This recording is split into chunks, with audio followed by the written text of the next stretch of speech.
کیا خوبصورت انداز تھا متوجہ کرنے کا، عظمت بٹھانے کا، ہیبت بٹھانے کا رمضان آ رہا ہے۔ پھر آپ نے اس کے فضائل سنائے کہ اس میں جنت کے دروازے کھل جاتے ہیں، جہنم کے دروازے بند ہو جاتے ہیں، اور جنت کی حوریں اللہ سے دعا کرتی ہیں یا اللہ اس رمضان میں اپنے نیک بندوں میں ہمارے شوہر ہمارے لیے منتخب فرما اور ان کے ذریعے ہماری آنکھیں ٹھنڈی فرما۔ اور جہنم کے سارے دروازے بند ہو جاتے ہیں، شیطان قید ہو جاتا ہے۔ اور اس رمضان کا مطلب ہے جلنا، رمض یرمز، جلنا۔ سارے مہینوں کے نام عربوں نے رکھے، محرم، صفر، ربیع الاول، ربیع الثانی سے لے کر آخر تک۔ رمضان کا نام اللہ نے قرآن میں لکھا، شہر رمضان الذی انزل فیہ القرآن، کہ یہ عرشوں پر اس مہینے کا نام طے ہوا رمضان۔ تو اس مہینے کے نام اور روزے میں کیا مطابقت ہے، ان میں جوڑ کیا ہے کہ رمضان جل جانا۔ اس میں جب کوئی روزہ رکھنے والا، روزہ رکھنے والی جب روزے رکھتا جاتا ہے تو اس کے گناہ پچھلے سال کے جلتے جاتے ہیں، جلتے جاتے ہیں، جلتے جاتے ہیں، یہاں تک اللہ جیسے لوہے کو صاف کیا جاتا ہے آگ سے، اور دھاتوں کو صاف کیا جاتا ہے آگ سے، اور ظاہری میل کو صاف کیا جاتا ہے پانی سے۔ تو پورے سال میں جو گندگیاں ہمارے اندر گھس جاتی ہیں، کبھی حسد، کبھی بغض، کبھی کینہ، کبھی کچھ، تو اللہ تعالیٰ اس کو اندر سے کھینچ کے باہر نکال کے صاف کر دیتا ہے۔ اور عید کی رات کہتا ہے کہ فرشتوں سے جن مزدوروں نے مزدوری پوری کر دی ہو تو اس کا کیا، اس کے ساتھ کیا ہونا چاہیے، تو سب نے عرض کیا اس کو مزدوری ملنی چاہیے۔ تو پھر اللہ تعالیٰ فرماتے ہیں تم گواہ رہو، میرے بندوں نے دن میں روزہ رکھا، رات کو قیام کیا اور میرا قرآن سنا، میں اس مزدوری کے بدلے ان کے سارے گناہ معاف کرتا ہوں۔ تو میری درخواست ہے تمام بہن بھائیوں سے کہ ہم اس کی تیاری کریں۔ ایک تیاری ہوتی ہے ظاہری جو ہم چیزیں اکٹھی کرتے ہیں، ایک تیاری وہ ہے جس کے بغیر ہمارا روزہ قبول نہیں ہوگا۔ میرا نبی کا فرمان ہے 4 آدمی ایسے ہیں جن کی لیلۃ القدر میں بھی بخشش نہیں ہوتی تو رمضان کی باقی راتیں تو اس سے ادنا ہیں، کہ 4 اگر قسم کے گناہ، چاروں قسم میں ہوں یا ایک قسم میں ہو، بخشش نہ ہونے کا مطلب یہ ہے کہ اگر وہ توبہ نہیں کرے گا تو اس کا روزہ اس سے معافی نہیں دلا سکے گا۔ توبہ کرنے پر تو کفر معاف ہو جاتا ہے، توبہ کرنے پر تو شرک معاف ہو جاتا ہے، ہر بڑے سے بڑا گناہ معاف ہو جاتا ہے۔ اور اللہ کی رحمت کا بتاؤں، میرے نبی کا فرمان ہے ما اصر من استغفر وین عاد فی اليوم 70 مرۃ۔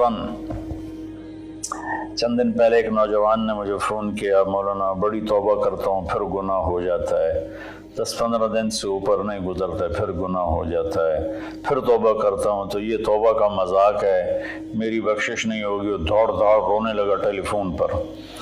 تو جب تھوڑا اس کے آنسو روکے تو میں نے اس کا بیٹا تو میں ایک حدیث سناتا ہوں کہ میرے نبی کا فرمان ہے جو دن میں 70 دفعہ توبہ توڑے، اور 70 سے مراد 10 7 70 نہیں، عربی میں 70 سے مراد ہوتا بے شمار۔ میرے نبی نے فرمایا کہ جو دن میں 70 دفعہ توبہ توڑے اور پھر توبہ کر لے سچے دل کے ساتھ، تو میرے رب کی نظروں میں وہ محبوب ہے، وہ اس کا پیارا ہے، چاہے وہ بار بار توبہ توڑتا ہے لیکن اس کے بعد وہ روتا ہے، معافی مانگتا ہے، اور آخری سانس تک اللہ نے توبہ کا دروازہ کھلا رکھا ہے۔ باب التوبۃ مفتوح ما لم یغرغر، جب تک گلے کا وہ گھنگرو بند نہیں ہوتا اس وقت تک اللہ تعالیٰ بندے کی توبہ کے لیے دروازہ کھول کے بیٹھا ہوتا ہے۔ موت نظر آنے لگے پھر کہے یا اللہ میری توبہ، تو وہ قبول نہیں ہے، لیکن اس سے 1 منٹ پہلے اسے پتہ نہ ہو وہ توبہ کر لے تو اللہ اس کی توبہ معاف کرتا ہے۔ میں ایک دفعہ جماعت میں گیا نواب شاہ، تو ایک گھر میں بڑے وڈیروں کو اکٹھا کیا، تو آخر میں توبہ کراتا ہوں، کہو یا اللہ میری توبہ، یا اللہ میری توبہ، یا اللہ میری توبہ۔ تو اس میں ایک وڈیرا صاحب تھے، بڑی بڑی مونچھیں تھیں، بڑا ہیوی ویٹ، ان کی آواز سب سے بلند تھی، یا اللہ میری توبہ، یا اللہ میری توبہ، یا اللہ میری، اور ساتھ رو رہے تھے زار و قطار۔